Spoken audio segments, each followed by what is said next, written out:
Hello everyone, welcome to my channel.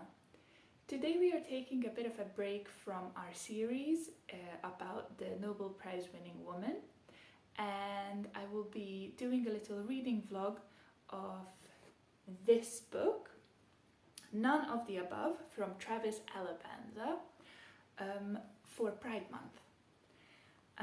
As a bisexual woman, I am part of the LGBTQ+ community, and I am always happy to read books from other people in the community, especially those who have a different lived experience from me. And so reading more and learning more about the non-binary experience sounds like a really good time to me. And I've had this book for about a year now, and I haven't had the chance to read it, so I thought this June could be a really good opportunity to learn more about it. I don't know too much about this book other than the fact that it has been written by a non-binary author and that it is an essay collection, so I'm really looking forward to reading it and sharing the book with you. Hello everyone, I'm in a park, so I apologize for any background noises that might make this a bit of an annoying one to listen to. I am an introduction and a chapter into None of the Above by Travis Alabanza, and I have some reflections to bring. My first impressions are actually more varied than I was expecting, because this book really confronted some of my expectations when it comes to non-fiction books about the trans experience, about life between the binaries. And I realized as I was reading it that I was expecting something that was easy to read and that didn't make me very uncomfortable. I was ready to feel a little uncomfortable, but not too uncomfortable, you know? And that is something to face. I am a little ashamed of that I had such interesting expectations and such unfair expectations for most other causes that I find very worth reading about. I would not expect a non-fiction book to be easy to read and for the language to be very understandable and for it not to be complicated and complex. And similarly, being uncomfortable is part of the learning curve.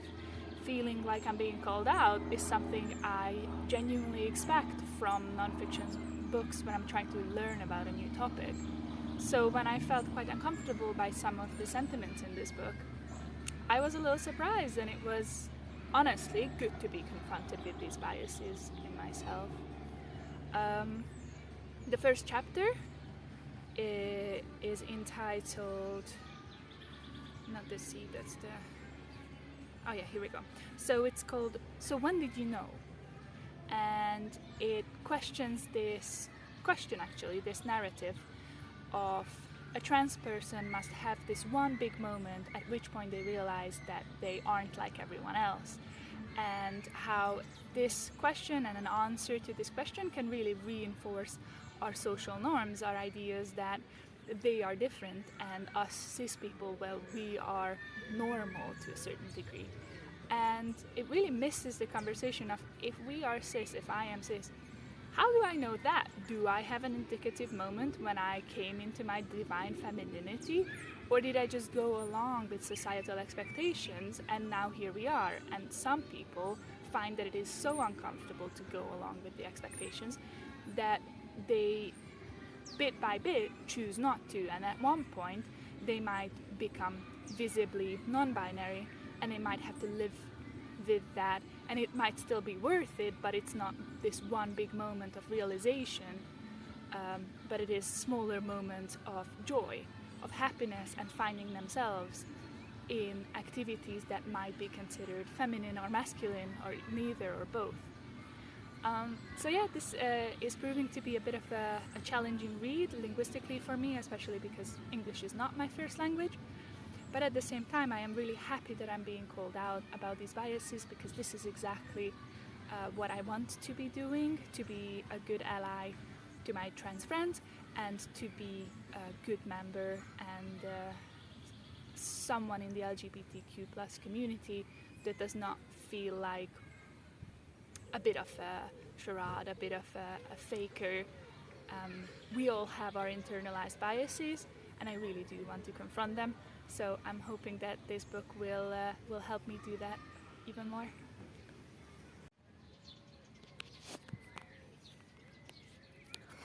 Another day, another park, another book update. I am halfway done with None of the Above right now, and I thought I would check in to talk to you about it. Honestly, the last two chapters have really just been enlightening in the sense that they show us and they remind us of how much of a prison gender really is and how much it restricts all of us. It truly is insane how we live in a society where one has to adhere to one of the genders. We have to be visibly man or woman, girl or boy, as people look at us, and we treat each other differently based on what we perceive to be their gender, and we treat people specifically horribly if they dare to appear as something in between, and how this is hurting all of us. And as someone who's been socialized and grown up as a woman, I know that people treat me differently from men, and it is my job to think about my own gender expression. I think this book is a great reminder that we do choose our gender. And yes, we live in this prison of gender where once we choose, we have to live with generally unpleasant consequences. But it is a choice, and we all get to choose our gender. And in a world where we were more allowing and viewed gender as more of a spectrum, transness is not traumatic.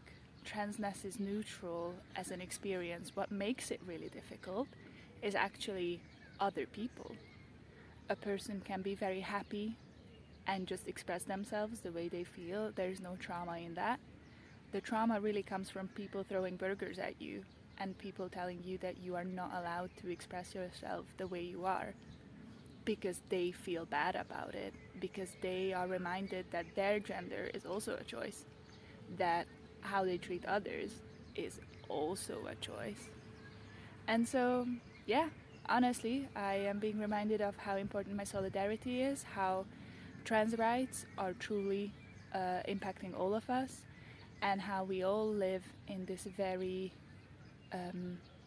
small margin of acceptable gender expressions, and how many more of us could express our genuine selves if there weren't such harsh repercussions for exploring gender, the same way we get to explore other things about us, such as are we sporty, what sort of people are we, all of that goodness, where we do get to genuinely experience all of these different things. And yeah, I'm really enjoying this book. I'm really glad that I pushed through my immediate slightly confused and sort of my expectations not being immediately met by this book, because as I keep reading on, I keep feeling like I am learning new things, and that this is a perspective that I really want to spend my time just engaging with, because I don't think enough about gender, and I should. So yeah, I'm looking forward to the rest of this book, and can't wait to share with you my final thoughts.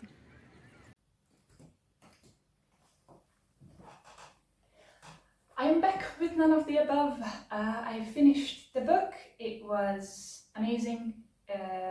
I learned so much, and I would like to review the latter half of it now. As I mentioned, the book is made of 7 parts, 7 essays, 7 questions or comments that the author Travis Alabanza got in their life and that left a mark on their lives and that made them think that it would be worth discussing. The latter half of the book focuses on the oppression of genderqueer people, specifically the oppression of visibly gender non-conforming people, and this narrative that abuses trans people for showing us how fragile our system of gender binary is. I have a lot to say about this book, but I think the most important part is for all of you to read it. There are so many important things in this book, and sadly the state of trans rights is not looking up at the moment, and so we should all be educating ourselves on what we can and advocating for our trans peers and fellow humans. And ultimately, my sort of takeaway from this book, I would like to use a metaphor in a metaphor. We all know the image of the canary in the mines. And I feel like this book is the perfect representation of how trans people are our canaries in the mines, our minds being this gender binary world that we somehow can't let go of. And somehow it seems like we built this narrative where once there is an explosion, we blame the canary for it, as if they weren't just warning us about the state of affairs. And so what we really need to do is listen to queer voices, to listen to trans authors and advocates, and to appreciate that trans people are just existing in the natural world as they are, and that we have come so far into intellectualizing our lives that we can't see how incredibly diverse and beautiful the world is, and how much we get from trans people expressing themselves, and how we should be thankful for their existence and for bringing color into our lives. And instead of trying to make them fit into boxes, we should open our minds and make space for nuance and make space for not everything being sortable into ones and zeros. So as I end this video and hopefully encourage you to read this beautiful book, I would also like to mention a couple of authors who are either trans themselves or who discuss the gender binary in a way that I find really interesting and inspirational. I've got some notes, so here we go. The first person I would like to recommend to you all is Juno Dawson. Their work, Her Majesty's Royal Coven, a trilogy of sort of modern fantasy with witches and a really important trans character in it. Is a lovely urban fantasy series. I've read the first book and can only recommend it. The second person whose book I read this year, which was fantastic, is Mac Crane. I read A Sharp Endless Need from them, which is a beautiful coming of age story that discusses grief, gender identity, and sports and passion. The main character is a professional athlete, and so I found it really interesting. You might find it fun as well. Another author whose book I read, or at least one of them, is River Solomon. They have both fantasy, science fiction, and horror titles, so whatever your genre is, they have various titles in these spheres, I guess. And then the last person who I would like to mention, who isn't genderqueer themselves, but whose prose I find incredibly interesting and mind-opening, is Anne Leckie and their Imperial Ratch series, which I find to be some of the most compelling science fiction that introduces conflict that does not come from some sort of imaginary evil, but rather from conflicting interests and people advocating for themselves, and those build the tension in the books. I find them incredible in their reflection on society, imperialism, colonization, gender, and various other themes. and so I can only really recommend them. I couldn't recommend them highly enough. Thank you for watching this video. I hope that you are kind to yourself and others in these hard times. Thank you for your patience for this video. I hope to see you soon.